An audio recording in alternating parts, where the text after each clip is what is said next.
Welcome everybody and thank you for watching. Today we're celebrating the launch of the fantastic audiobook for this, Out of the Madhouse by Iain and Michael Maitland. And we're lucky to have them both here with us today. Could I ask you both to introduce yourselves? Michael, should we start with you? Yes, hey, I'm Michael Maitland. I kind of co-wrote this book with my dad after my dad wrote Dear Michael, Love Dad. Brilliant. And Iain? I'm Iain Maitland, and I'm obviously Michael's dad, and I'm the other co-writer of Out of the Madhouse, and I earn a living generally as a psych thriller writer, and Michael is a tattoo artist. Yeah. Brilliant. Now, to give everybody watching a little bit of context around the book who may not have read it yet and certainly haven't listened to it, it is a fantastic book from your perspective about mental health, from the perspective of somebody who is struggling and also a parent who's watching their child struggle. I think it's an incredibly poignant, important book. I certainly resonated with it, and I'm sure that many others will too. And I urge you all to either get yourselves a physical copy or listen to the audiobook, which is available now. To give you a bit of a flavour for what the audiobook is going to sound like, we're going to treat you to a little excerpt read by both Michael and Iain today. So Iain, shall we start with you?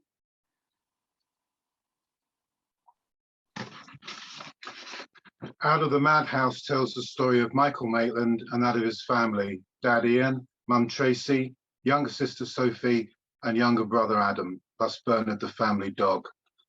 Michael went to university in I can't cut it, can I? Michael went to university in 2007 to do a degree in illustration, and whilst there he suffered from depression and anxiety, which led eventually to anorexia and finally hospital in the Priory. That's where our story begins, in the Priory in the late autumn of 2012. It is a story with a mix of happy and sad times, highs and lows, and tragedy. The story comes to an end in 2017. The book is divided into three parts: Into the Priory, Going Home, and Inside the Maitland Family. Michael's diary and notes form the backbone of much of the book and let fellow sufferers and their parents and loved ones see inside the head of someone with mental illness and understand how they think and feel. Alternating with Michael's words, I write about the effects upon and feelings of the family. If you have a loved one with mental illness, you are not alone and will recognize much of what our family experienced.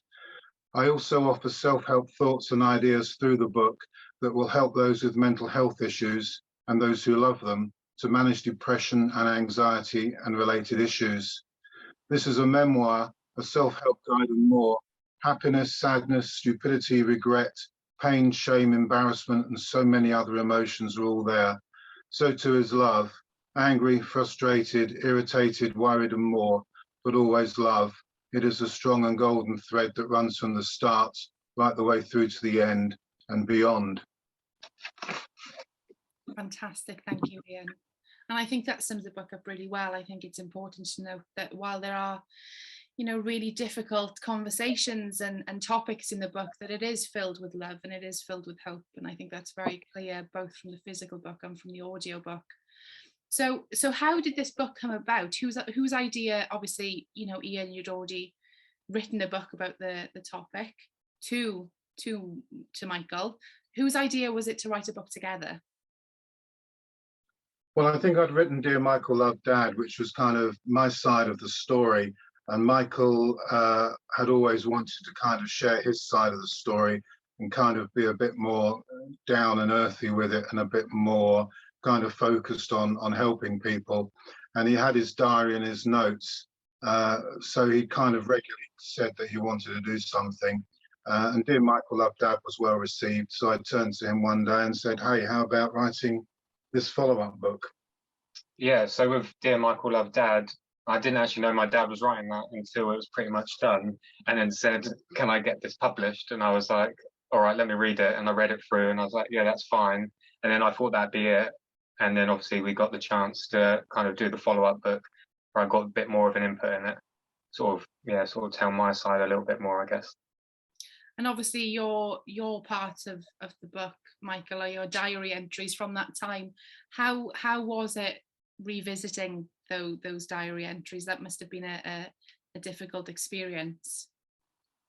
Yeah, I mean, it had been a little while since I'd obviously been there, so sort of rereading it back, I sort of had to word it a little bit better, because obviously at the time it was kind of more like scrawlings on a bit of paper in my book rather than a well-written kind of diary. But yeah, we were sort of just choosing the most important bits, I guess, to go in the into the book, rather than sort of every single little thing. But yeah, I didn't find it too hard. It was kind of still a little bit fresh, but looking at it now, when we did the audio book, it seemed something that was really far away in the past. So, yeah. I think when we wrote it, although you were getting better, you weren't as better as you are now, and you were closer to the person that was in the book out of that house. So you probably didn't get the distance on it that you have now. Yeah, I'd say that in comparison, like writing the book and then reading the audio book, they're almost like two different things, really. But so that was quite good to do in that sense, I think.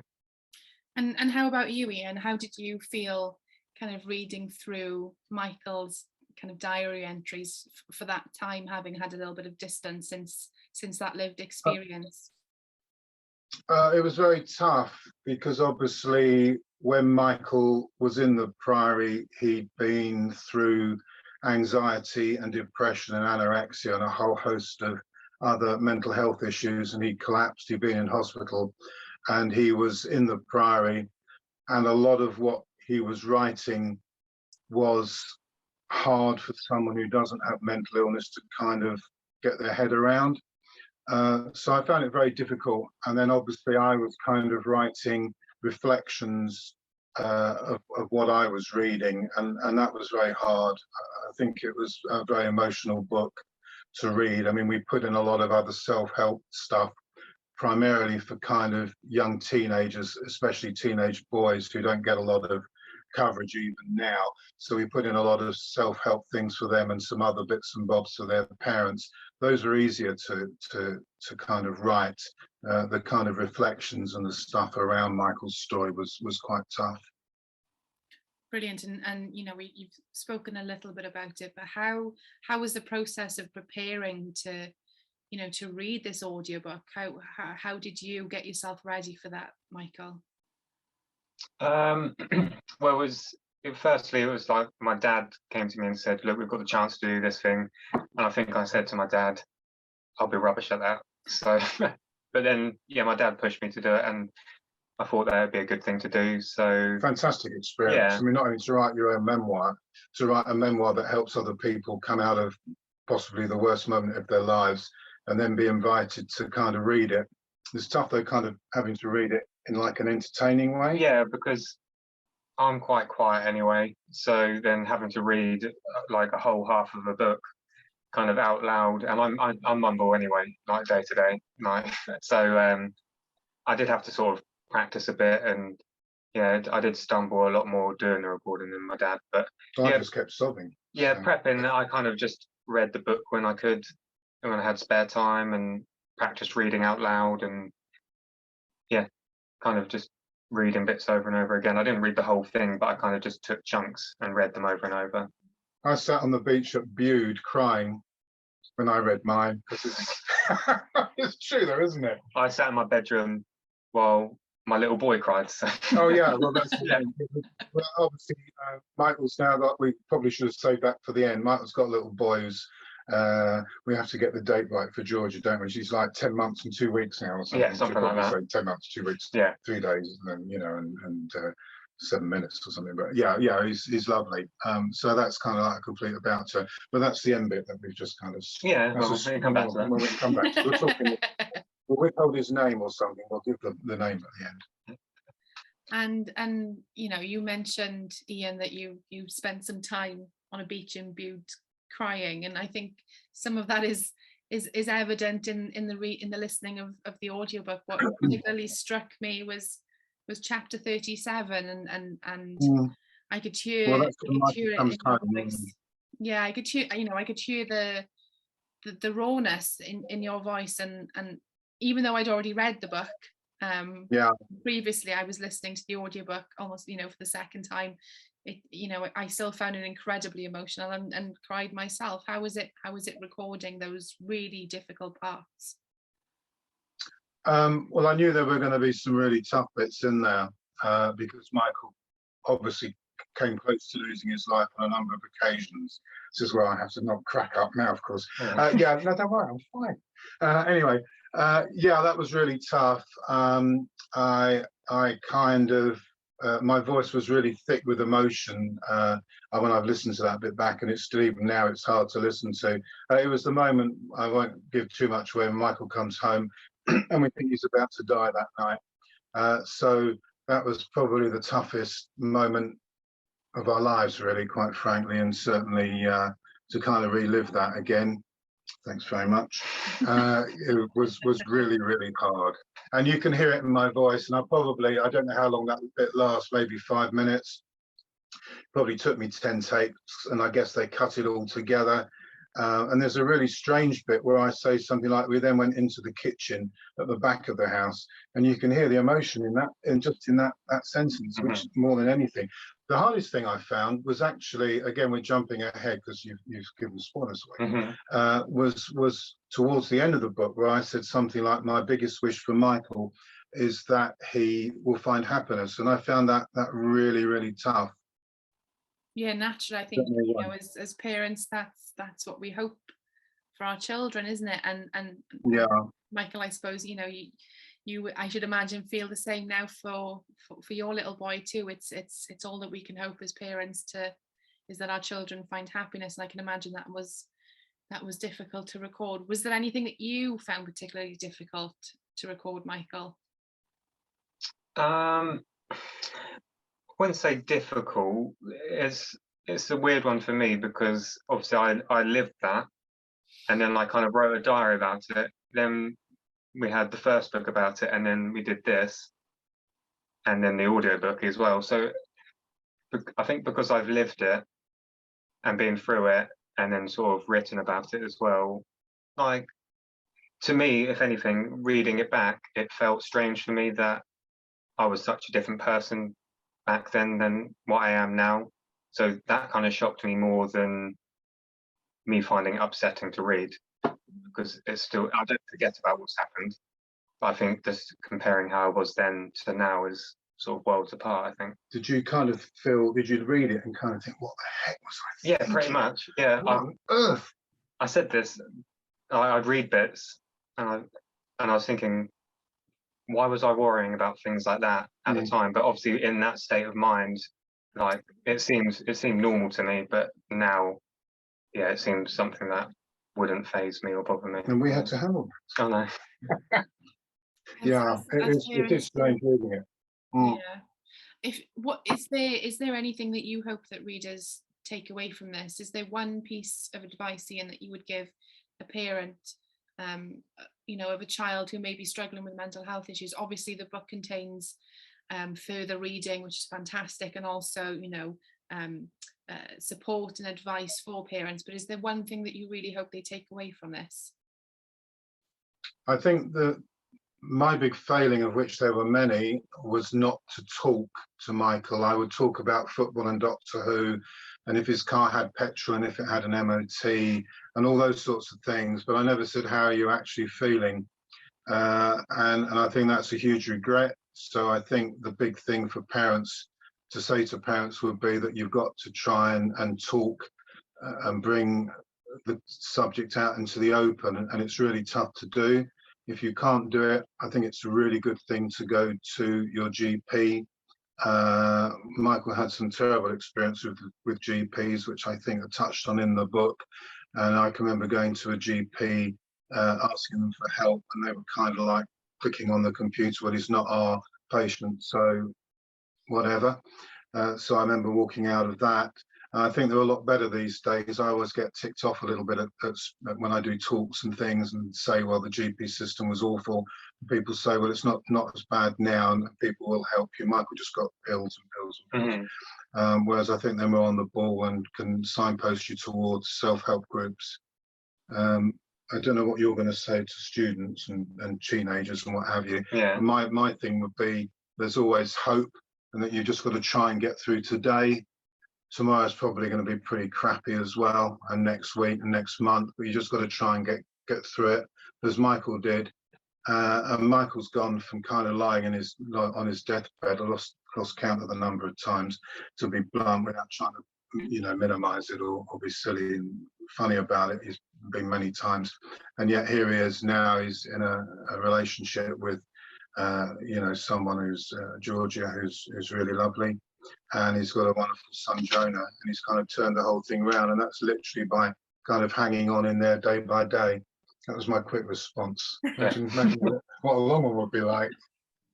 And what about you, Michael? Is there one piece of advice that, particularly for young boys, I mean, you touched upon it, Iain, is that there seems to be a distinct lack of, support for teenage boys who are struggling with their mental health. What's the one piece of advice that you would give them? I think similar to what my dad said about trying to talk to someone, I don't think it necessarily matters who it is, whether it's a parent or a friend or seeking help from somewhere, whether it's your girlfriend's mum or anyone. But I think trying to talk about it, because I know of people that have struggled as well, and they just won't talk about it. It's a man thing. Teenage boys, got to be strong, got to be tough, Well, when I was in the Priory, there was only me and one other boy, and then everyone else was girls. I know I was on there primarily for eating disorders, which is more common in girls, but still there was probably 15 girls in our unit, and then me and one other boy. So I don't know whether that's just because that's happening more with girls, or because boys are afraid to say something. So I think my point is, try and say something to someone. It doesn't really matter who, as long as you're trying to sort of get past that point of hiding it to seeking help. That was one of the hardest things for us, which was that in the build-up really to Out of the Madhouse, was that Michael for a long time didn't realise that he had mental health issues, just thought it was normal because he'd gone to university and was kind of just saying, well, I would feel down, I would feel low, I would feel miserable because it's all new and there's lots going on. And so he didn't realise for ages, and then when finally he didn't want to share it with us. And then his partner at the time kind of shielded him, did her best, but I don't think it was necessarily helpful. It was only when she kind of said, okay, I can't do it anymore, and Michael came home, which was that terrible chapter 37, that Michael kind of managed to start coming back up very, very slowly, literally one day at a time. Mm-hmm. But you've got to talk to someone somehow. Yeah, and I think, I know of people that have tried to get help, and they get help to an extent, but I think you really have to keep pushing to get serious help, because if not, I don't know, I think you have to get to a point before you're taken seriously, and I don't think it's good that people have to get so bad before they're able to get help. The night Michael came home, we didn't know what to do, and I actually got hold of someone at a local self-help group in Ipswich, Suffolk, and I talked to a woman there who's probably about 30 maybe, and she said, I've had all sorts of issues with depression, I've tried to take my own life, and she said, I'll do anything that I can do to help you. I will come out now, I will sit in the car with you, I'll come to your house, I'll talk to Michael, whatever. And she was absolutely fantastic. And I think one of the other things that I wanted to say, which Michael I'm sure will agree with, because he said it basically himself, a lot of people don't really understand the whole mental health, depression, anxiety thing. And you found Suzanne, didn't you, who was a specialist, and she'd suffered from it. Yeah, and I think you felt that was a big... Yeah, and I've recommended other people to her, so I think it's also a case of finding what works for you. I don't think it's just like what I did will work for someone else, but... Well, we found you we had to slightly be diplomatic on this, but wasn't there a guy you went to see who basically was kind of like very, very aggressive, and he said, you can beat this, you can do this. which again is like all Did he different, not have a leg cut off without something any? like that. Yeah. Yeah, he had one leg, and he had it. He was so strong and powerful, his emotions and his thought control, that he had it cut off without anaesthetic. I found that quite hard to believe, but Yeah. that's what he was saying, wasn't it? But yeah, I think so. But to be honest, at that point, I probably spoke to probably 50 different people and tried 10 different types of medication and all sorts. So I think, yeah, it does get to a point with some people where you have to keep pushing until you do find that thing that works. I think It's not it's a very unique necessarily. experience, isn't it? Having mental health difficulties, Yeah. and no one solution, fits Yeah, all. that's the And, point. Well, it's and not like. but there are options. Yeah, and yeah. keep You've got to pushing. kind of tell. Brilliant. Now, the physical book came out in 2018. We kind of end the book in mid 2017. There's been some time passed since then, and lots of world events have happened. We've been in a certain pandemic now for 18 months, which is, I should imagine, been difficult for a lot of people. How have things changed for you both, during that time? And if you could write another chapter now for the book, what would you include? Should we start with you, Iain? As a parent, I've changed completely. I kind of am more aware of things now. I'm more open,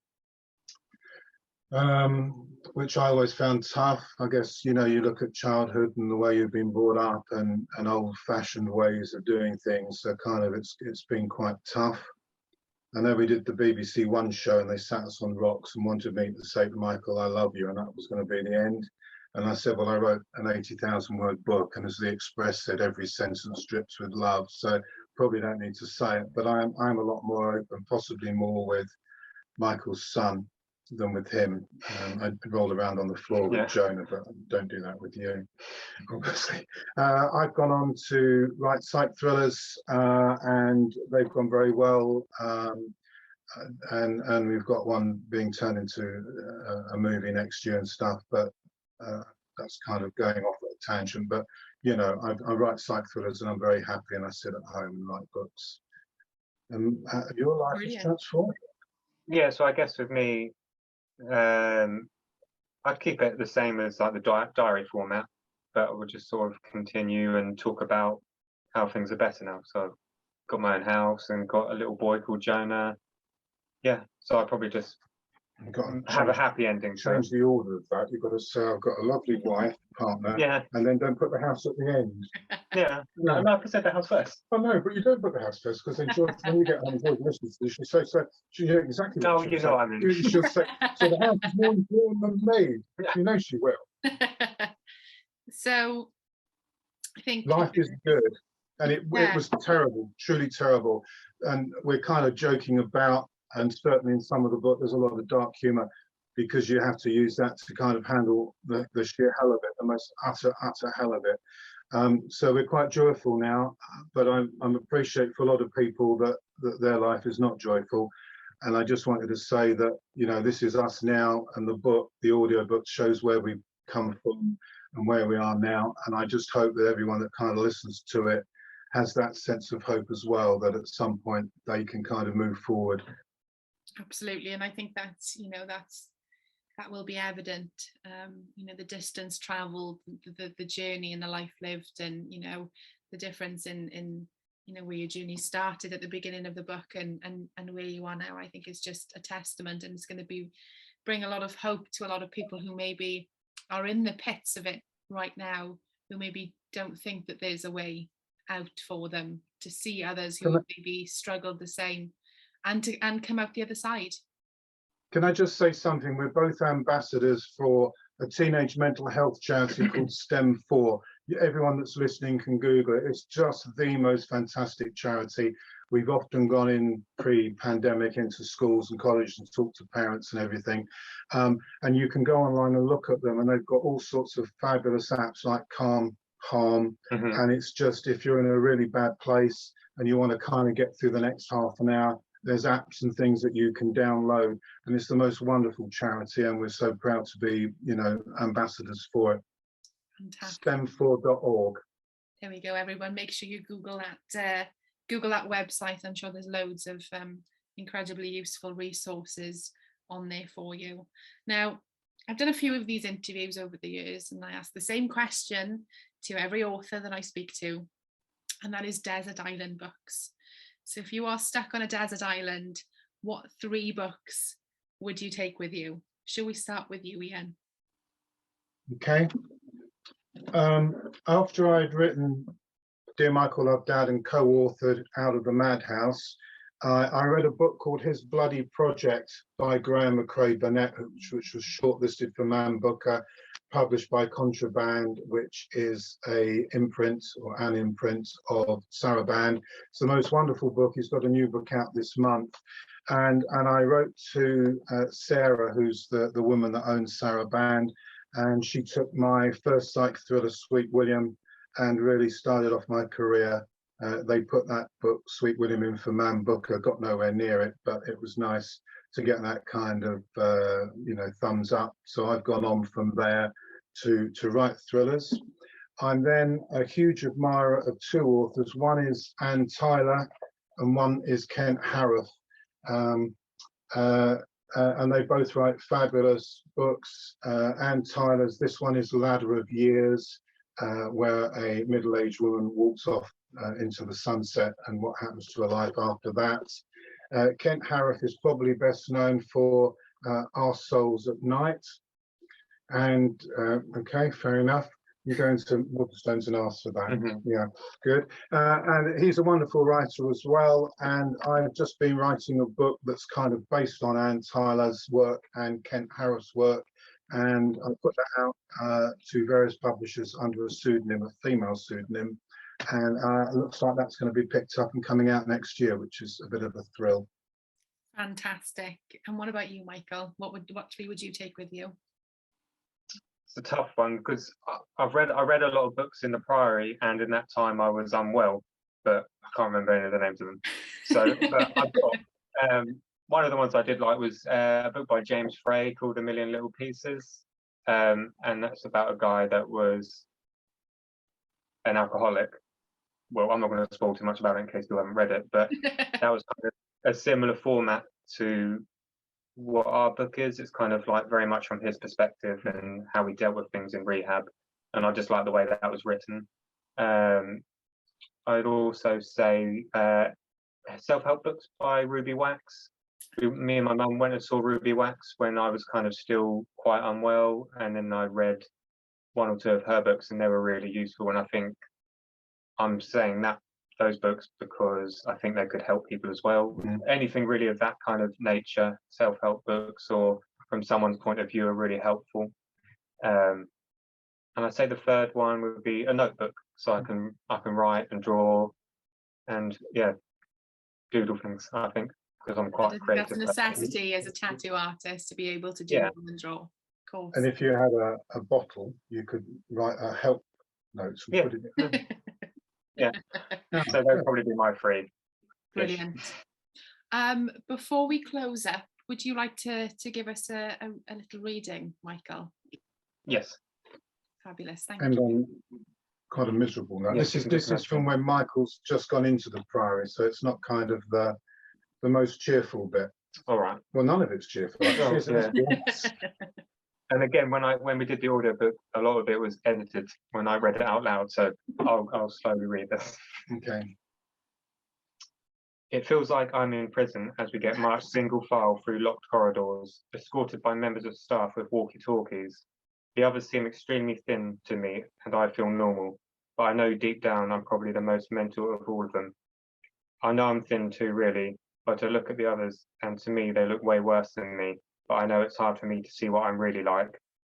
My head is always playing games with me, telling me I'm a worthless person, but also that I shouldn't be here. It's hard to know what to think anymore. I think about Neve a lot. Today is the anniversary of when we met, and we don't get to see each other because Dr. Webster said she couldn't come today because I need to focus, whatever the hell that means. What am I supposed to be focusing on exactly? My meal plan has been stepped up. I'm now eating way more than I would at home, and I feel awful. I'm spending most of the day feeling stuffed and at the point of vomiting. I also have a constant headache, which the days drag so slowly. You start to realise what you're missing from real life, even the smallest things like going for walks, lying in my own bed, seeing my family, or going to the cinema. The only thing that keeps me going at the moment is knowing that I get to see Neve most evenings. Tomorrow I'm having a proper lunch, not cold, stodgy custard with soggy fruit. I also know that my meal plan is stepping up again soon, as my weight is so low. I think I weigh less than most of the girls here, and I'm about 6 foot. I've just had a meeting with the head nurse who said I'm lucky to be here, and by all accounts, I could have easily died. That's nice, isn't it? She said that I'm the one of the most shocking cases she has seen, and she is surprised I've made it this far. So much for the pep talk. I'm really starting to panic now as the food is being increased again. It's getting to the point where it's becoming unmanageable. But they keep telling me that I need to do it or my body could shut down. I have something for breakfast, lunch and dinner, along with a snack. The amount of puddings and number of sizes of snacks are increasing. It's relentless. The atmosphere here is so claustrophobic and unsettling. The addicts are in the next corridor, and I have talked to a couple when past them in the dining hall. I have already spoken to staff and said I want to leave. I have no option but to stay though. I could make a run for it, but I know that wouldn't end well. Another group session, bloody yoga. I felt like a complete idiot, and being the only man there made things even worse. Even though I felt awkward, I did actually feel slightly more relaxed. It didn't take long though before I returned to my room and fell back into hell. I hate being here. I feel so lonely and lost. Sitting alone in my room makes me realise how far I've fallen. I'm in prison, really. I think that was the most cheerful bit I could find for you. Oh. I think it's really Yeah. important to know. I think that was a really great bit to read from, because I think it shows the distance traveled to, you know, where you were when you were at the Priory and how far you've come now. So thank you for reading that, and thank you, Iain, for reading your part earlier. And we've come to the end. Thank you everyone for watching. We really hope that you've enjoyed. And just to remind you that the audiobook for Out of the Madhouse, presented by Isis Audio, is available right now on Audible. Thank you everyone. Bye. Thank you. Bye.